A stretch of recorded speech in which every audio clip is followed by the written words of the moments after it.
ಈಗ PSI ಅನ್ನಪೂರ್ಣ ಅವರು ಆರೋಪಿನ encounter ಮಾಡಿದ್ದಾರೆ. ಓಕೆ. ಅವ್ರ ಕಾರ್ಯಕ್ಕೆ ನಿಮ್ಗೆ ಮೆಚ್ಚುಗೆ ಇದೆ? ಮೆಚ್ಚುಗೆ ಇದೆ ಸರ್. ನಮ್ಮ ಭಾರತ ದೇಶದ ಕಾನೂನು ವ್ಯವಸ್ಥೆ ಹದಗೆಟ್ಟಿನಿಂದ ಅದೊಂದೇ ಪರಿಹಾರ ಅಂತ ಕಾಣುತ್ತೆ. ಎನ್ಕೌಂಟರ್ ಕರೆಕ್ಟ್ ಆಗಿದೆ ಅಂತ ಅನಿಸ್ತಾ ಇದೆ.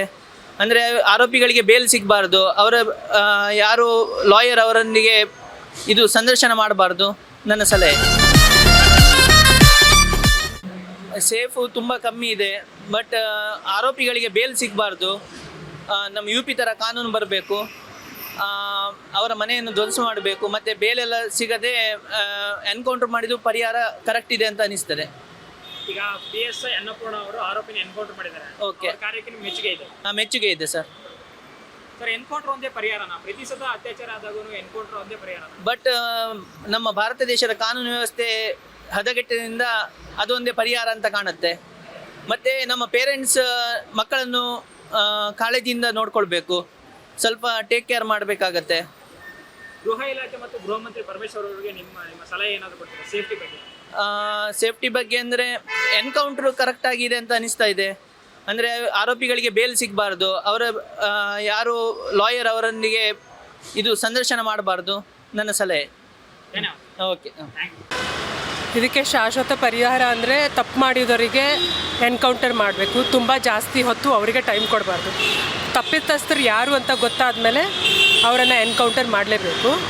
ಆ ಭಯ ಬೇರೆಯವರಲ್ಲಿ ಉಟ್ಕೊಂಡ್ರೆ ಆವಾಗ ಅತ್ಯಾಚಾರಗಳು ಕಡಿಮೆ ಆಗುತ್ತೆ. ಸೆಕೆಂಡ್ ಪಾಯಿಂಟು, ಸಿಟಿಗಳಲ್ಲಿ ಮಹಿಳೆಯರು ತುಂಬ ಮಹಿಳೆಯರು ಕೆಲಸಕ್ಕೆ ಹೋಗ್ತಾರೆ. ಅವ್ರುಗಳಿಗೆ ಸೇಫ್ಟಿ ಜಾಸ್ತಿ ಕೊಡಬೇಕು ಅಂದರೆ CCTV ಕ್ಯಾಮ್ರಾಗಳನ್ನು ರೋಡ್ಗಳ ಮೇಲೆ, ಆಫೀಸಲ್ಲೂ ಎಲ್ಲ ಕಡೆ ಅಳವಡಿಸ್ಬೇಕು. ಆಮೇಲೆ ರಾತ್ರಿ ಪೊಲೀಸ್ ರೌಂಡ್ಸ್ಗಳನ್ನು ಎಲ್ಲ ಏರಿಯಾಗಳಲ್ಲೂ ಹಾಕ್ಕೊಳ್ಬೇಕು. ಆಫೀಸ್ಗಳಲ್ಲಿ ಮಹಿಳೆಯರು ಎಲ್ಲಿ ಕೆಲಸ ಮಾಡ್ತಾರೆ ಅಲ್ಲಿ ಸ್ವಲ್ಪ ಜಾಸ್ತಿ ಕೇರ್ ತೊಗೊಳ್ಬೇಕು. ಹಾಸ್ಪಿಟಲ್ಸೇ ಆಗಲಿ, ರೀಸೆಂಟಾಗಿ 1-2-3 ಪೂನಾಲ್ಲೂ ನಡೀತು ಇನ್ಸಿಡೆಂಟು. ಅದನ್ನೆಲ್ಲ ಕನ್ಸಿಡರ್ ಮಾಡಿಬಿಟ್ಟು ಒಳ್ಳೆ ಸೇಫ್ಟಿ ಮೆಷರ್ಮೆಂಟ್ಸು ತೊಗೊಳ್ಳೇಬೇಕು ಗೌರ್ಮೆಂಟು. ಆಮೇಲೆ ಮಕ್ಕಳು ಚಿಕ್ಕವರಿದ್ದಾರೆ ಅಂತ ಹೇಳಿಬಿಟ್ಟು ನೆಗ್ಲೆಕ್ಟ್ ಮಾಡೋದಲ್ಲ, ಚಿಕ್ಕವರಿದ್ದಾಗೂ ಇಂದೂ ಸೆಲ್ಫ್ ಡಿಫೆನ್ಸಿಂಗ್ ಆ್ಯಕ್ಟಿವಿಟೀಸಲ್ಲಿ ಮಕ್ಕಳಿಗೆ ಕಳಿಸ್ಬೇಕು.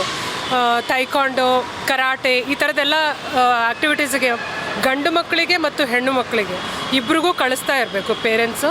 ಸೊ ಅವರಿಗೆ ಧೈರ್ಯ ಬರುತ್ತೆ. ಅವ್ರ ಸೆಲ್ಫ್ ಡಿಫೆನ್ಸಿಂಗ್ ಆ್ಯಕ್ಟಿವಿಟಿ ಗೊತ್ತಿದೆ ಅಂದರೆ ಅವರು ಧೈರ್ಯವಾಗಿ ಹೊರಗಡೆ ಹೋಗ್ತಾರೆ.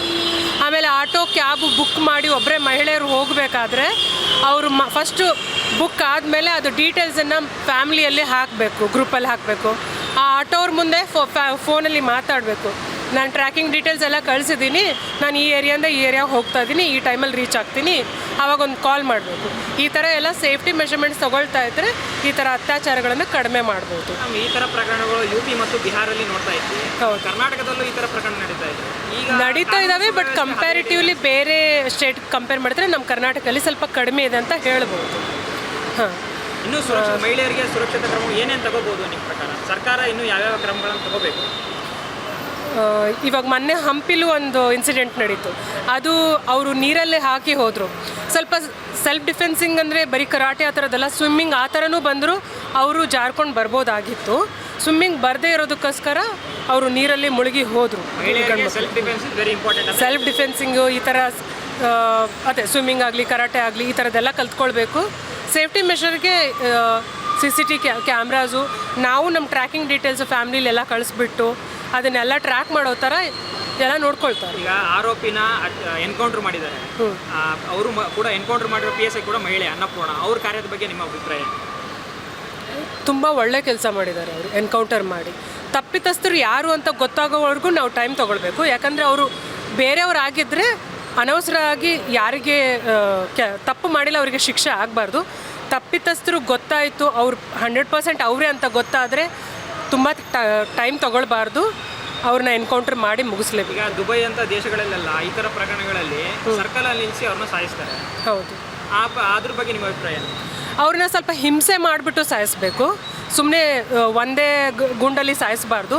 ಅವರು ನರಳಿ ಸಾಯಿಸಬೇಕು. ಅವರು ಒಬ್ಬರನ್ನ ಅತ್ಯಾಚಾರ ಮಾಡಿರುವಾಗ ಆ ಮಹಿಳೆ ಎಷ್ಟು ನೋವನ್ನು ಅನುಭವಿಸಿರ್ತಾರಲ್ಲ, ಅದ್ರ ಡಬಲ್ ತ್ರಿಬಲ್ ನೋವನ್ನು ಅನುಭವಿಸಿ ಸಾಯಿಸಬೇಕು. ಆ ಥರ ಅವ್ರನ್ನ ಎನ್ಕೌಂಟರ್ ಮಾಡಬೇಕು, ಹಿಂಸೆ ಕೊಟ್ಟು ಎನ್ಕೌಂಟರ್ ಮಾಡಬೇಕು. ಅದನ್ನು ಬೇರೆಯವರು ಸರ್ಕಾರ ಕ್ರಮಗಳು ಕೈಗೊಳ್ಳಬೇಕಂತ ಹೌದು, ಸರ್ಕಾರ ಕ್ರಮಗಳನ್ನು ಕೈಗೊಳ್ಳಬೇಕು. ಈಗ ನಿಮ್ಮ ಮನೆ ಹೆಣ್ಮಕ್ಳನ್ನ ಹೊರಗೆ ಕಳಿಸ್ಬೇಕಾದ್ರೆ ನೀವು ಎಷ್ಟು ಥಿಂಕ್ ಮಾಡ್ತೀರಾ? ನಾವು ಆ್ಯಕ್ಚುಲಿ ಆಲೋಚನೆ ಮಾಡ್ತೀವಿ, ಬಟ್ ಆಲೋಚನೆ ಮಾಡಿಬಿಟ್ಟು ಮನೆಯಲ್ಲೇ ಕೂತ್ಕೊಂಡ್ರೆ ಅದಕ್ಕೆ ಪರಿಹಾರ ಇಲ್ಲ. ಅದನ್ನು ಹೆದರಿಸೋ ಸೆಲ್ಫ್ ಡಿಫೆನ್ಸಿಗೆ ಆ್ಯಕ್ಟಿವಿಟಿನ ಕಲಿಬೇಕು, ಧೈರ್ಯ ತಂದ್ಕೊಳ್ಬೇಕು. ಹಾಗಂತ ಮನೆಯಲ್ಲೇ ಕೂತ್ಕೊಂಡು ಈ ಹೊರಗಡೆ 4-5 ಅತ್ಯಾಚಾರನ ನೋಡ್ಕೊಂಬಿಟ್ಟು ಎಷ್ಟು ಅತ್ಯಾಚಾರ ಆಗ್ತದೆ ಅಂತ ಮನೇಲಿ ಕೂತ್ಕೊಂಡ್ರೆ ಒಳ್ಳೆಯದಲ್ಲ. ಧೈರ್ಯ ತಂದ್ಕೋಬೇಕು, ಅದನ್ನು ಹೊರಗಡೆ ಹೆಂಗೆ ಬರಬೇಕು ಅಂತ ನೀವು ಅಳವಡಿಸ್ಕೋಬೇಕು ನಿಮ್ಮ ಜೀವನದಲ್ಲಿ. ಅಂದ್ರೆ ಮಹಿಳೆ ಗೃಹ ಇಲಾಖೆ ಮತ್ತು ಗೃಹ ಸಚಿವ ಪರಮೇಶ್ವರ್ ನಿಮ್ಮ ಸಲಹೆ ಏನು ಕೊಡ್ತೀವಿ? ಲಾಗಳನ್ನು ಸ್ವಲ್ಪ ಚೇಂಜ್ ಮಾಡಿಬಿಟ್ಟು ಎಲ್ಲರಿಗೂ ಸೇಫ್ಟಿ ಒದಗಿಸೋ ಥರ ಅವರು ನೋಡ್ಕೊಳ್ಬೇಕು. ಚೇಂಜ್ ಮಾಡಿಬಿಟ್ಟು ಮಹಿಳೆಯರಿಗೆ ಹೆಚ್ಚಿನ ಸಪೋರ್ಟ್ ಕೊಟ್ಬಿಟ್ಟು ಸೇಫ್ಟಿ ಮೆಷರ್ಮೆಂಟ್ಸನ್ನು ತಗೊಳ್ಬೇಕು.